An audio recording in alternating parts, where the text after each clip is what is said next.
Greetings TV fan, this is Miling po. Kamusta po kayo? Sana po nasa mabuti silang kalagayan at tayo po ay busy, nasa patio.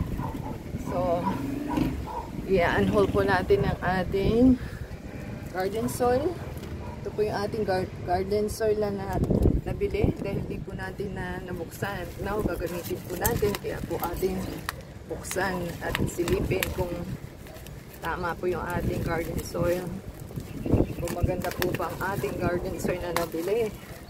So, yan po ang ating gagawin. At magre-repotting na po tayo. So, dumating na po lahat yung ating items. At try po natin buksan kung ano po ang laman. Ayan, meron po siyang can use sa indoor plants nakalagay. Outdoor plants, ornamental plants, herbs, fruits, and veggies daw pong nakalagay. And flowering plants, all kinds of grass. Ang laman daw po niya is, ayan, rice hull, carbonated rice hull, coco peat, vermicast, raw garden soil. So yan po ang ating items. And po natin buksan.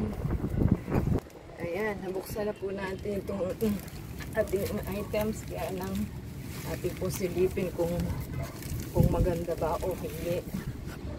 At mahirap pong buksan. Ayan, nakabukas na po at ating silipin at kung maganda ba o hindi.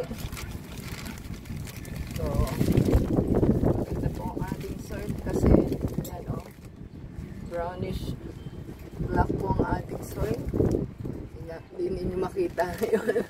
So, okay na po tayo dito sa ating items at ating pong gagamitin na at magre-repotting na po tayo at para po mapasaayos ng ating tanim. So, paki-support po sa ating video, sa ating channel po. Play po nila ating video at saka paki-play po yung ads in ada sa Facebook, Twitter, TikTok, and Instagram. At the same time, give us a thumbs up, comment down below po sa ating items, and give us your support. Until next time, God bless everyone.